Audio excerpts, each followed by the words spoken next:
మీరు సంపాదించిన మనీని హ్యాపీ మనీగా మార్చుకోవాలనుకుంటే విజువలైజేషన్ 2.0కి జాయిన్ అవ్వండి.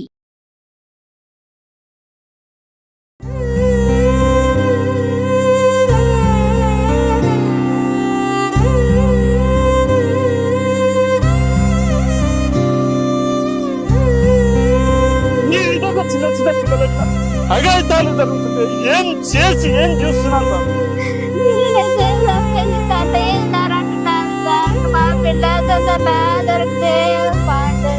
నమస్తే ప్రియ మేడం. నమస్తే తల్లి. లాస్ట్ టైం మనం ఒక ఎపిసోడ్ చేసినప్పుడు పిల్లల మానసికంగా ఏ విధంగా ఉంటుందని అడిగాను. తల్లిదండ్రులు వాళ్ళ ముందు కొట్టుకొని తిట్టుకొని అరుచుకుంటున్న పరిస్థితులు, కారణాలు ఎందుకు అని మనం మాట్లాడాము. పిల్లల పరిస్థితి అసలు ఏ విధంగా ఉంటుంది, ఒకసారి దాని గురించి. అమ్మ, ఇది ఎంత పెద్ద వ్యాస్ట్ సబ్జెక్ట్ అంటే కూర్చొని మాట్లాడుకుంటే కనీసం ఒక వారం 10 రోజులు పడుతుంది. కానీ సంక్షిప్తంగా చెప్పే ప్రయత్నం మాత్రం నేను చేయదలుచుకున్నాను. నంబర్ ఆఫ్ మెంటాలిటీస్ నేను చూశాను. చాలామంది పిల్లలతో నేను మాట్లాడాను. వాళ్ళ యొక్క సిచ్యుయేషన్ని కూడా నేను అర్థం చేసుకున్నాను కాబట్టి నేను మాట్లాడగలుగుతున్నాను. బాధ ఏంటంటే ఉషా, నేను ఏదన్నా ఎవరి గురించి అయినా సంచలనాలు మాట్లాడిన రోజున విపరీతంగా చూస్తున్నారు జనాలు, లక్షలు. అరే, నీ ఇంట్లో ఇది జరుగుతుంది, తల్లిగా నువ్వు సరిదిద్దుకో, తండ్రిగా నువ్వు సరిదిద్దు, నీ బిడ్డలు ఈ మార్గంలోకి వెళ్తున్నారంటే ఒక్కళ్ళు చూడట్లేదు ఉషా. మంచి చెప్తున్నా కదా. ఎంత బాధ అనిపిస్తుందంటే, ఎవడో జీవితంలో మర్డర్ జరిగింది అని అంటే ప్రియా చౌదరి ఏం మాట్లాడుతుందో చూస్తున్నావే, ఎవరికో అక్రమ సంబంధాలు ఉంటే ప్రియా చౌదరి ఏం దుమ్ము దులుపుద్దో అని చూస్తున్నావే. నీ ఇంట్లో ఇది జరుగుతుందేమో, జరుగుతుందేమో, జరుగుతుంది, చూడమ్మా, చూడయ్యా అని అంటే ఎవడు ఆ వీడియోలు జోలికి వెళ్ళట్లేదు. అది నిజంగా నాకు చాలా బాధాకరమని అనిపిస్తూ ఉంది నాకు. అంటే ఎంతసేపు ఎదుటివాడిని వేలెత్తి చూపించేసేసి ఎదుటివాడి జీవితాలను చూసి మనకయ్యే గాయాల్ని ఆ బాధతోటి, ఆ గేలితనంతో మనం మానుపుకుంటున్నామేమో అనిపిస్తుంది. కానీ ఇక్కడ నీ ఇంట్లో ఎలాంటి గాయమో, ఎంత పెద్దది నీకే తెలియకుండా నీ జీవితంలో అవుతుంది అనేది పేరెంట్స్కి తెలియనటువంటి విషయం. స్కూల్కి వెళ్ళి గమనిస్తే తల్లి, నువ్వు నమ్మవు, 2nd క్లాస్ నుంచే పిల్లల మధ్య క్రష్ అనేది స్టార్ట్ అవుతుంది. ఎందుకు స్టార్ట్ అవుతుంది? ఇది తప్పు కాదు, పిల్లల తప్పు కాదు, అంటే పని తప్పు కాదని నేను అనట్లేదు, పిల్లల తప్పు కాదు. ఆ చిన్నప్పటి నుంచి కూడా మనం ఇందాక ఎపిసోడ్లో మాట్లాడుకున్నట్టు విపరీతమైనటువంటి ఘర్షణ వాతావరణంలో ఇంట్లో ఆ పిల్లలు ఉండి స్కూల్కి వచ్చేసరికి మేల్ టు, మీరు అనొచ్చు మేడం క్రష్ ఏంటి, వాడితో ఫ్రెండ్షిప్ చేసుకోవచ్చు, ఆమెతో ఫ్రెండ్షిప్ చేసుకోవచ్చు కదా. కానీ ఇక్కడ ప్రకృతిలో ఒక అద్భుతమైనటువంటి ఆకర్షణ శక్తి ఉంది. ఏంటంటే male to female, female to male. Male ఫీమేల్కి ఆకర్షితులవుతాడు, ఫీమేల్ మేల్కి ఆకర్షితురాలు అవుతుంది. అది ప్రకృతి యొక్క సృష్టి యొక్క రహస్యం అది. ఓకే, ఆడు 2nd క్లాస్ ఆడైనా అదే జరుగుతుంది, వాడు 70 ఏళ్ళాడైనా అదే జరుగుతుంది. ఎందుకంటే సృష్టి రహస్యం అది. సృష్టికి ఉన్నటువంటి, సృష్టి మనకి ఇచ్చినటువంటి గిఫ్ట్ అనుకో. ఇదే లేకపోతే అసలు సృష్టి లేదు, మనమే లేమో. ఇప్పుడు ఒక మాట చూడు, నేను కూర్చోబెట్టి ఉషా ఏంటమ్మా ఇది అదేంటి పొద్దున్న నుంచి అసలు ఒక్కటి షూట్ కూడా అవ్వలేదు, ఏంటమ్మా చిరాగ్గా ఉంది, అది ఇదే డామ్ డూమ్ డూస్క్ అని చెప్పేసి నీ మీద అరిచేసాను అనగానే, అరిచేయంగానే నీకేం అనిపిస్తుంది అని అంటే, అబ్బా ఈవిడ ఎప్పుడు ఇంతనబ్బా, ఆ మొహం అట్లా మొహం ముట్టముట్టలాడేసుకుంటే అందరికి అక్షంతలు వేసిపోతూ ఉంటుంది, నవ్వచ్చు కదా. ఓకే, అదే సుమన్ సార్ వచ్చి అదేంటి ఉషా మార్నింగ్ నుంచి ఒక్క షూట్ జరగట్లేదంట, ఏమనుకుంటున్నావు ఏంటి అనగానే ఒక మెస్మరైజింగ్ అనమాట. సారం చూడంగానే వస్తుందా లేదా? ఖచ్చితంగా. ఎందుకు? అది ప్రకృతి సహజం. అది ఆ ఆరా నీ ఆరాని క్లీన్ చేస్తుంది, అది ఒక మమేకం అనేది తీసుకుంటుంది. నన్ను ఇష్టపడవు నువ్వు, అవతలి ఇష్టపడతావు. అలాగే నువ్వు వచ్చి నా దగ్గరకు వచ్చేసి మేడం ఈరోజు అదేంటి ఏదైనా కంప్లైంట్ చెప్పావు అని అంటే, చూద్దాంలే ఉషా, ఓకే అని అంట, అటెన్షన్ ఉంటుంది. అలాగే ఈ పిల్లల్లో కూడా ఏమవుతుందంటే, వాడు ఆ ఘర్షణ వాతావరణం నుంచి, ఆ ప్రెషర్ ఉన్నటువంటి వాతావరణం నుంచి స్కూల్లోకి రాగానే ఆ బస్లోనో లేకపోతే క్లాస్లోనో లేకపోతే ఆ ప్రీమిసెస్లోనో వాడికి నచ్చినటువంటి వాడు ఏ లక్షణాలను ఎత్తుక్కుంటున్నాడు వాడి మదర్లో, అండర్స్టాండ్, వాడి మదర్లో ఏ లక్షణాలు ఎత్తుకుంటున్నాడో అలాంటి అమ్మాయి కనపడుతుంది. అది చిన్నదవని పెద్దదవని, అక్కడ అట్రాక్ట్ అయిపోతాడు. అలాగే ఈ అమ్మాయి అక్కడ ఇంట్లో ఏ విధమైనటువంటి ఘర్షణ వాతావరణాన్ని వాళ్ళ ఫాదర్లో చూస్తుందో మదర్లో చూస్తుందో అక్కడికి వచ్చేసరికి ఆ పేరెంటింగ్ అనేటటువంటి ఆ యొక్క వర్డ్స్ కానీ ఆ పేరెంటింగ్ నేచర్ ఎవరిలో ఉంటుందో వాడికి అట్రాక్ట్ అయిపోతుంది. రైట్, ఇది ఒక కారణం వాళ్ళ మధ్య క్రష్ ఏర్పడటానికి. దీన్ని నెత్తి నోరు బాదుకోవాల్సినటువంటి అవసరం అయితే లేదు. అయితే ఇవి ఎక్స్ట్రీమ్కి ఎప్పుడు వెళ్తాయి? ఇవి బాగానే ఉంటాయి, చక్క చేతులు పట్టుకుంటూ ఉంటారు, మాట్లాడుకుంటూ ఉంటారు, వాళ్ళని వీళ్ళు చూడంగానే మొహం పారిపోతుంది, వాళ్ళు వీళ్ళని చూడగానే. దీనికి మించి ఒక అడుగు ముందుకు ఎప్పుడేస్తారు అని అంటే దేర్ ఈజ్ ఏ ఛాన్స్ నువ్వు ఇంట్లో ఉన్నటువంటి పరిస్థితులు వీడిని లోన్లీనెస్కి గురి చేసినప్పుడు, ఆ అమ్మాయిని లోన్లీనెస్కి గురి చేసినప్పుడు. లోన్లీనెస్ ఏంటి? పొద్దున్నే నాన్న వెళ్ళిపోతాడు, పొద్దున్నే అమ్మ నాన్నకి నైట్ టైం జాబ్ ఇది ఉంది, అమ్మకి డే టైం ఉంది. వీడు 3:30కి వెళ్ళంగానే అమ్మ ఉండదు, నాన్న ఉండడు. స్కూల్లో ఏదన్నా జరిగింది అని చెప్పేసానంటే ఇంటికి వెళ్ళి అమ్మని హగ్ చేసుకునో నాన్నని హగ్ చేసుకునో కథలు చెప్పాలని అమ్మాయి అబ్బాయి ఊవిళ్ళు ఊరుతారు. వీళ్ళు స్కూల్ నుంచి వెళ్ళి అది బాధ కానివ్వు సంతోషం కానివ్వు వాళ్ళు గెలుచుకుని వచ్చినటువంటివి కానివ్వు చెప్పడానికి ఇల్లు శూన్యంగా కనిపిస్తుంది. ఆ శూన్యంలో కేర్ టేకర్స్ ఉంటున్నారు. Caretakers can not become parents. Mother కాలేరు, ఫాదర్ కాలేరు. వాళ్ళు కేర్ టేకర్స్. వాళ్ళకి వీళ్ళకి మధ్య గ్యాప్ చాలా ఉంటుంది, కమ్యూనికేషన్ గ్యాప్ ఉంటుంది, ఫిజికల్ గ్యాప్ ఉంటుంది, ఎవ్రీథింగ్ గ్యాప్ ఈజ్ దేర్. వాళ్ళు ఏం చేస్తారు? వీళ్ళకి ఏం కావాలో వండి పెడతారు, ఏం కావాలో తినిపించరు, ఏం కావాలో దాన్ని గమనించరు, ఏం కావాలో ఇవ్వలేరు. ఎందుకంటే వాళ్ళకి కొన్ని బౌండరీస్ ఉంటాయి. They need a hug, they need attention. వాళ్ళకి వెళ్ళగానే తల్లిని కౌగిలించేసుకొని, కొడుకు అయితే తల్లిని కౌగిలించుకుంటాడు, పాప అయితే తండ్రిని కౌగిలించుకుంటుంది. ఇందాక చెప్పిన ఆపోజిట్ జెండర్ ఇది కౌగిలించేసుకుని నాన్న అది ఇది ఇది ప్యాంపరింగ్ ఎప్పుడు కూడా తండ్రి కూతురు పట్ల ఉంటుంది, కొడుకి తల్లి పట్ల ఉంటుంది. ఇది ఎప్పుడు వాళ్ళ ఇంట్లో ఉండదు. ఒంటరితనం అనేది, శూన్యం అనేది ఆ ఇంట్లో ఉంటుంది. ఏం చేయాలా వాడు? ఈ యొక్క ఉద్వేగాన్ని వాడు బయటికి ఎలా తీయాలా అనగానే అటు ఇటు తిరిగితే నాన్న సిగరెట్ తాగుతున్నాడు అంటే సిగరెట్ కనిపిస్తుంది, తీస్తాడు వాడు. ఏం చేస్తాడు వాడు? నాన్న తనతో ఎలా ఉంటే బాగుంటుందో ఫస్ట్ సిగరెట్ తెచ్చి సిగరెట్ వెలిగించి వాడు ఉక్కిరి బిక్కిరి అవ్వచ్చు, ఏమైనా అవ్వచ్చు, వాడికి ఒక మత్తు నికోటిన్ లోపలికి వెళ్తుంది, ప్లెజర్. వాడు నాన్న అయిపోతాడు. నాన్న అయిపోయి నాన్న మీద కోపం ఉంది అంటే అదే నాన్న యొక్క యాటిట్యూడ్ని తీసుకొని నాన్నను తిట్టడం మొదలు పెడతాడు. అదే నాన్న తనతో ఎలా ఉండాలి అనుకుంటే వాడికి వాడే మోనో యాక్షన్ చేస్తాడు. నాన్న వాడిని ఎలా దగ్గరికి తీసుకుంటాడు, వాడితో ఎలా ఉంటాడు. ఇంట్లో పిల్లలు చేసేది ఇదే. కావాలంటే సీసీ కెమెరాస్ పెట్టుకొని మరి అబ్జర్వ్ చేయండి. ఆ ప్రేమను వాడే మోనో యాక్షన్. అది దాటినా వాడికి కుతి తీరదు అన్నప్పుడు ఏం చేస్తాడు అని అంటే అది కొన్ని రోజులు ఆ సిగరెట్స్ ఇది నడుపుతాడు. అది ఒక కిక్ ఇస్తుంది వాడికి. ఆ తాగినంతసేపు ఆ ఇంట్లో శూన్యత వాడికి తెలియదు. ఆ సిగరెట్ తాగిన ఆ కిక్ ఉన్నంత వరకు తల్లి తండ్రి ఏం కొట్లాడుకున్నారో వాడి బ్రెయిన్ అందదు. వాడు హీఈస్ ఎంజాయింగ్. ఆ తల్లిదండ్రి ఇవ్వలేనటువంటిది, ఆ కుటుంబంలో వాడు పొందలేనటువంటిది ఈ సిగరెట్లో వాడు పొందుతున్నాడు. అయిపోయింది. కొన్నాళ్ళు సిగరెట్ అయిపోయింది, లేదు ఇంట్లో సిగరెట్లు లేవు. దెన్ వాడు దేనికి వెళ్తాడు? టీవీ ఆన్ చేస్తాడు. ఇవాళ రేపట్లో న్యూస్ పేపర్ యాడ్ దగ్గర నుంచి ఏం కనపడుతున్నాయి నీకు యాడ్స్లో చెప్పు? పిచ్చి పిచ్చి అడ్వర్టైజ్మెంట్స్.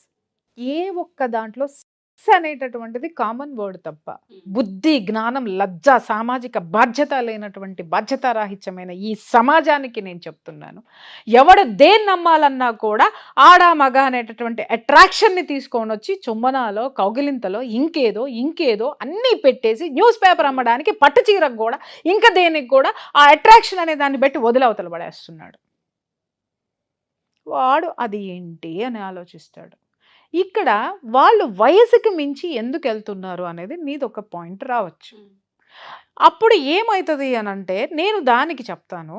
ఇంట్లో పెద్దవాళ్ళు ఏం చేస్తారు, వాడు ఇంత ఉంటాడు, ఓకే, అమ్మ ఎందుకు ఏడుస్తుందో తెలియదు, నాన్న ఎందుకు కోప్పడ్డాడో తెలీదు, ఏం అర్థం కావాలో తెలీదు.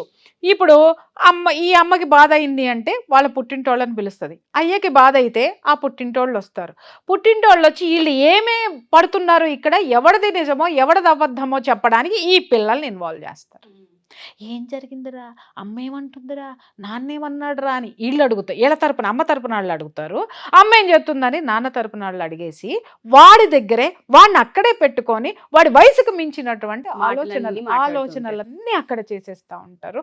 వాడు దాన్ని క్యాచ్ చేస్తూ గమనిస్తూ ఉంటాడు. రెండోది ఏంటంటే వీళ్ళు వాడికి ఆమెకి నేర్పుతారు ఏంటంటే, నువ్వు మీ నాన్న మీ అమ్మని కొట్టినప్పుడు నువ్వు ఇలా అడుగు, నువ్వు ఇలా అడుగు, నువ్వు ఇలా అడుగు. వాడికి అర్థం కాదు, ఆ వయసులో ఆ మాటలకు కూడా అర్థం తెలియదు. అప్పుడు వాడు ఏం చేస్తాడంటే, ఓహో నేను హీరోని, ఈమెమనుకుంటుందంటే ఎస్ నేను హీరోయిన్ని, నేను తిరగబడితే మా నాన్న నోరు మూసుకుంటాడు. వీడేంటి, నేను తిరగబడితే మా అమ్మ నోరు మూసుకుంటుంది. మేము పిల్లలందరూ ఏ స్థితికి వచ్చేస్తారంటే, మేము తిరగబడితే మా అమ్మ నాన్న కొట్టుకొని చావటం మానేస్తారు అనేటటువంటి సిచ్యుయేషన్కి వచ్చేసిన తరువాత ఒక మాట నుంచి మొదలుపెట్టి పెరిగి పెరిగి పెరిగి పెరిగి పెరిగి పెరిగి ఉండేసరికి అప్పుడు తల్లో తండ్రో కూర్చోబెట్టి ఏం చేస్తారు, ఈమె ఏం చేస్తుందో ఆయన చెప్తాడు, ఆయన తెర వెనక ఏం చేస్తున్నాడు ఈయన చెప్తాడు. వయసుకు మించినటువంటి ఆ యొక్క విషయ పరిజ్ఞానం వీళ్ళకి బ్రెయిన్లోకి వస్తుంది. తల్లి కానీ తండ్రి కానీ వీళ్ళకి ఏం చెప్తారంటే, నువ్వు కొంచెం ఆలోచించాలమ్మా, మెచ్యూర్డ్గా ఆలోచించాలి, నేను ఎందుకు చెప్తున్నానంటే నీకు అన్నీ అర్థం అవ్వాలని అని నూరి పోసేస్తారు వాళ్ళ వయసుకు మించిన ఆలోచనలు. నూరి పోసేసినప్పుడు వాడు తల్లిని అర్థం చేసుకునేటటువంటి విషయంలోనే మెచ్యూరిటీ చూపిస్తాడా, ఆమె తండ్రిని అర్థం చేసుకునేటటువంటి విషయంలో మాత్రమే మెచ్యూరిటీ చూపిస్తుందా?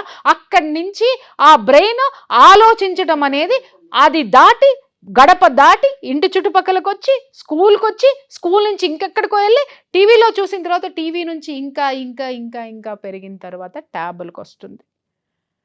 ట్యాబుల్లో దృశ్యాలు చూస్తారు, ఆ దృశ్యాల నుంచి ప్రాక్టికాలిటీలోకి వెళ్తుంది. అమ్మ లేదు వచ్చే, అమ్మ నాన్న లేరు వచ్చే.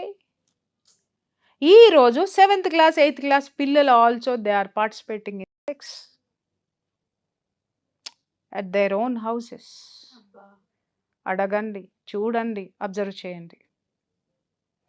ఎందుకు అంటే ఇళ్ళు చాలా ఖాళీగా ఉన్నాయి, శూన్యంగా ఉన్నాయి. ఖాళీగా కాదు, వాళ్ళ బ్రెయిన్ వాళ్ళ మనస్సు ఎంత శూన్యంగా ఉందో ఆ మనసులో ఉన్న శూన్యత ఇంట్లో కనిపిస్తుంది. ఇంట్లో ఉన్న ఖాళీ వాళ్ళ మనసులో శూన్యతగా నిలుస్తుంది. ఆ శూన్యతని నింపుకోవడానికే దే ఆర్ కాలింగ్. అక్కడ ఏమవుతుంది, తప్పు చేస్తున్నామన్న భయము, ఇంకొకటి పిల్లలకు ఉండదా అని అనకండి. ఎందుకంటే ఆల్రెడీ నువ్వు వాడి వయసుకి ఆమె వయసుకి మించినటువంటి మెచ్యూరిటీని నేర్పేసినప్పుడు వాడు ఆ స్థితికి వెళ్ళిపోయినాడు. ఇంకా నీకు అది తప్పేంటి ఒప్పేంటి, నీ స్థితికి వాడు వచ్చేసాడు, నీ ఏజ్కి వాడు వచ్చేసాడు. కాబట్టి వాడు బుజింగ్ చేస్తాడు, మందు కొడతాడు, దమ్ము కొడతాడు, ఇంకా అమ్మాయిలతోటి ఇంకేమన్నా చేస్తాడు. ఆ అమ్మాయి అట్లా చేస్తుంది. ఇంకొక విషయం ఏంటంటే, నాన్న మీద కసి ఉందంటే నాన్న ఎదవా అని అబ్బాయిని కూర్చోబెట్టి కూతుర్ని కూర్చోబెట్టి బ్రెయిన్ ఫీడింగ్ ఇచ్చేస్తారు. కూతురికి తండ్రి అంటే చులకన, తల్లి అన్నా కూడా చులకనే. తను ఎప్పుడు ఇంట్లో నుంచి జంప్ అవ్వాలి అనుకుంటుందో అప్పుడు ఈ రహస్యాలు ఏవైతే తల్లి చెప్తుందో తండ్రి గురించినవి, తండ్రి ఏ రహస్యాలు అయితే పిల్లలకి తల్లి గురించి చెప్తాడో, తల్లి కుటుంబం గురించి చెప్తారో, వీటిల్ని వీళ్ళిద్దరూ కలిసి బాగా వాడుకుంటారు పిల్లలు. అప్పుడు పోలోమని అలాంటి వాళ్ళ దగ్గరికి వస్తారు. ఏమండి మా మాట వినట్లేదండి, ఏమండి ఇది, అసలు వినంది మీ మనసు మాట మీరు విన్నారా, సమాజం గురించి మీరు విన్నారా, అసలు మీ కుటుంబ వ్యవస్థని మీరు ఎంతవరకు నిలబెట్టుకున్నారు, మేము కష్టపడ్డాం, మేము సంపాదించాం, మేము చేసామంటారు. ఆ సంపాదనలో మీ పిల్లల పట్ల ప్రేమపూర్వకమైన వాతావరణాన్ని ఎంతవరకు అందించారు అనేటటువంటి ప్రశ్న ఇవాళ ఉన్నటువంటి తల్లిదండ్రుల్లో ప్రతి ఒక్కళ్ళు వేసుకోవాల్సినటువంటి అవసరం ఉంది. పిల్లలకి వాళ్ళ వయసుకు మించిన మెచ్యూరిటీని మనమే ఇస్తున్నాం అన్న విషయం 100కి 200% పిల్లల్ని పిల్లలుగా ఉండనివ్వండి అమ్మా, పిల్లల్ని పిల్లలుగా ఉండనివ్వండి. అంతకు మించి మనం ఇన్వాల్వ్ చేస్తూ ఉంటే వాళ్ళు ఎంత భయంకరమైనటువంటి దీంట్లోకి వెళ్ళిపోతున్నారంటే, వాళ్ళ బ్రెయిన్కి మించిన ప్రెషర్ వాళ్ళ మీద పడిపోయి వాళ్ళు ఒక స్థితికి వచ్చేసరికి, ఈరోజు ఐవీ సెంటర్లన్నీ ఎందుకు కిటకిటలాడుతున్నాయి, ఎందుకు కిటకిటలా, ఎవడ బ్రెయిన్ పనిచేయట్లేదు. బ్రెయిన్ పని చేయకపోతే ఇంకేం ఫంక్షనింగ్ ఉండదు. ఎందుకు వెళ్ళిపోతున్నారు, శక్తికి మించిన పరుగు, ఆలోచనకి బ్రెయిన్కి పవర్కి మించినటువంటి ఆలోచన విధానం, ప్రెషర్ ప్రెషర్ ప్రెషర్. ప్రతి ఒక్కడు టెన్షన్. అరే టెన్షన్లతో కూడుకున్నది ఎందుకు చేసి ఏం సాధిస్తావురా అయ్ నువ్వు? ఆ టెన్షన్ ఉద్యోగం చేస్తున్నావు, ఉద్యోగంలో నీ పెళ్ళాం సరిగా ఉంటుందా? ఉండట్లేదు. నీ పిల్లలు సరిగ్గా ఉంటున్నారా? ఉండట్లేదు. నువ్వు మనశ్శాంతి గడుస్తున్నావా? లేదు. ఎందుకు అట్టేటప్పుడు దుకాణం కట్టేసి ఊళ్ళోకి పోయి ఓ తమలపాకు కొట్టు పెట్టుకో. కనీసం రోజుకి 50 రూపాయలు 100 రూపాయలు సంపాదించుకున్న ప్రశాంతంగా ఉంటావు. హ్యాపీగా కుటుంబం తీసే నువ్వు హ్యాపీగా ఉంటావు. ఫస్ట్ నువ్వు ప్రశాంతంగా ఉంటే నీ చుట్టూ ఉన్న అటువంటి వాతావరణాన్ని ఆలోచించేటటువంటి తత్వం నీకు వస్తుంది. ఇవాళ నువ్వు డబ్బు డబ్బు డబ్బు డబ్బు ఏదో చేయాలి, ఇల్లు కట్టుకోవాలి, అన్ని కట్టుకోవాలి, అవి చేసుకోవాలి, నువ్వు ఉన్న ఇంటిని అమ్మేసేసుకొని ఇంకొక ఇల్లు కట్టడానికి విదేశాలకు పోతున్నాం. మనం ఉన్న ఆస్తులు అమ్మేసుకొని ఇంకా ఆస్తులు సంపాదించాలని నాశనం చేసుకుంటున్నాం వ్యవస్థను మొత్తం. ఈ ప్రెషర్ అంతా ఇవాళ ఈ యొక్క బాలల మీద పడుతుంది. నేటి బాలలే రేపటి పౌరులు. ఇప్పుడు ఉన్నటువంటి ఇలాంటి బాలలు రేపు ఎలాంటి పౌరులు అవుతారు? ఉషమ్మ, మీ అబ్బాయిని ఎలా పెంచాలనుకుంటున్నావు? సమాజానికి ఉపయోగపడేలా ఉండాలి, కానీ నలుగురు మాట్లాడుకునే విధంగా ఉంటారనే నమ్మకం నీకుందా? నువ్వు ఒక్కదానివి అనుకుంటే కుదరదు, మీ ఆయన కూడా అనుకోవాలి. నేను ఒక్కదాన్ని అనుకుంటే కుదరదు, మా ఆయన కూడా ఫీల్ అవ్వాలి. ఇది రెండు చక్రాలు ఉన్నటువంటి లేదా జోడెడ్ల బండి ఈ సంసారం అనేది. ఏ ఎద్దుకుంటూ పడినా కూడా ఇంకొక ఎద్దు మీద భారం పడుతుంది, కానీ ఆ ప్రయాణం మాత్రం ఇలాగే ఉంటుంది. భయంగానే సాగుతుంది. కాబట్టి పేరెంట్స్ అనేటటువంటి వాళ్ళు అసలు ముందు పేరెంటింగ్ అనేది ఏంటో క్లాసులు నేర్చుకొని సావండి. ముందు అసలు మీరు ఎలా చస్తున్నారో కొంపల్లో అది వినండి. తిడుతున్నాను అనంటే బాధేసి తిడుతున్నానమ్మా. ఎవరి సంసారాలు కూడా ఒకళ్ళు మెచ్యూర్డ్గా ఉంటే ఇంకొకళ్ళు దొడ్డిదారులు ఎత్తుక్కొని పోయేటటువంటి రకాలు దరిద్రులు ఇంకా వద్దులే, ఇంకా ఎక్కువ మాట్లాడాల్సి వస్తుంది. కాబట్టి ఫస్ట్ మీ పిల్లలు మన పాపలు కంటి పాపని కంటి రెప్ప ఎలా కాపాడుతుంది? నువ్వు ఇలా అనగానే రెప్ప టకామని పడిపోతుంది. అది మనకు తెలియదు కూడా తెలియదు. బట్ ఇక్కడ మనం ఏం చేస్తున్నాం? పొడుస్తున్నాం మన కంటి పాపల్ని, మన చర్యలతో పొడుస్తున్నాం మనం కన్న పాపల్ని. అవి పొడిచి నిర్వీర్యం అయిపోయి అవి ఎందుకు పనికి రాకుండా జీవోత్సవాల్లాగా ఉన్నారు ఈరోజు పిల్లలు. వాళ్ళల్లో ప్రేమ లేదు, వాళ్ళల్లో అనురాగం లేదు, వాళ్ళల్లో బంధుత్వాలు అంటే ఏంటో తెలియదు, వాళ్ళు ఎలా ఎదగాలో తెలియదు.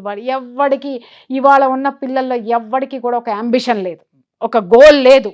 ఎవ్వడ్రా నీ ఐకాన్ అంటే గాలి తిరుగులు తిరిగేవాడు ఐకాన్, యూట్యూబ్లో గాలి పనులు చేసేవాళ్ళు ఐకాన్, సినిమాల్లో చెత్త పనులు చేసేవాళ్ళు ఐకాన్స్. ఎందుకు అయ్యారు అనంటే ఈ జీవితం నుంచి వాడే కరెక్టరా, అదే కరెక్టరా, అమ్మాయే కరెక్టరా. ఇవాళ ఆడపిల్లలందరూ కూడా కొన్ని క్యారెక్టర్స్ నేర్చుకుని ఐకాన్స్ కింద ఉన్నాయి. ఎందుకు అనంటే వాళ్ళు విచ్చలవిడితనమైనటువంటి జీవితాన్ని యూట్యూబ్లో చూపించేస్తున్నారు. వాళ్ళ డ్రెస్సుల్లో కానీ, వాళ్ళ తిరుగుల్లో కానీ, వాళ్ళ తాగుళ్ళలో కానీ, వాళ్ళు సిగరెట్లో కానీ విపరీతంగా చూపించేస్తున్నారు. వీళ్ళు కరెక్ట్. ఎవరు దీనికి బాధ్యులు? పేరెంట్స్. అసలు వివాహం విలువ తెలుసుకొని, ఆ భార్యాభర్తల బంధం అంటే ఏంటో తెలుసుకొని దాంట్లోకి అడుగు పెట్టండి. లేదు అనంటే హాయిగా కృష్ణ రామ అనుకుంటూ ఎవరికాళ్ళు బ్రహ్మచారులుగా బతికి దిక్కులేని సావండి. Thank you so much Priya ma'am. Parenting అనేది ఓషన్ అనే విషయం ఇప్పుడు అర్థమవుతుంది నాకు కూడా. చాలా విషయాలు మనం నేర్చుకోవాలి. మన ఇంట్లో పిల్లలు ఉన్నారు అంటే ఎంత కాన్షియస్గా బతకాల్సిన అవసరం ఉందో ప్రతి పేరెంట్ అర్థం చేసుకోవాలి. ఈ ఎపిసోడ్స్ ఏవైతే ఉన్నాయో పేరెంటింగ్ని నేను మీతో కంటిన్యూ చేయాలనుకుంటున్నాను. ఇంకా చాలా నాలెడ్జ్ అవసరం ఉంది వాళ్ళకి. Thank you so much ma'am. ఒక చిన్న విషయం గురించి అడిగితే ఇన్ని విషయాలు మనం మాట్లాడగలిగామంటే ఇంకా చాలా ఉన్నాయి నేర్చుకోవాల్సినవి, తెలుసుకోవాల్సినవి అర్థమవుతుంది. Thank you ma'am. Thank you so much. Suman టీవీలో మీ పర్సనల్ అండ్ బిజినెస్ ప్రమోషన్స్ కోసం కింది నెంబర్కి కాంటాక్ట్ చేయండి.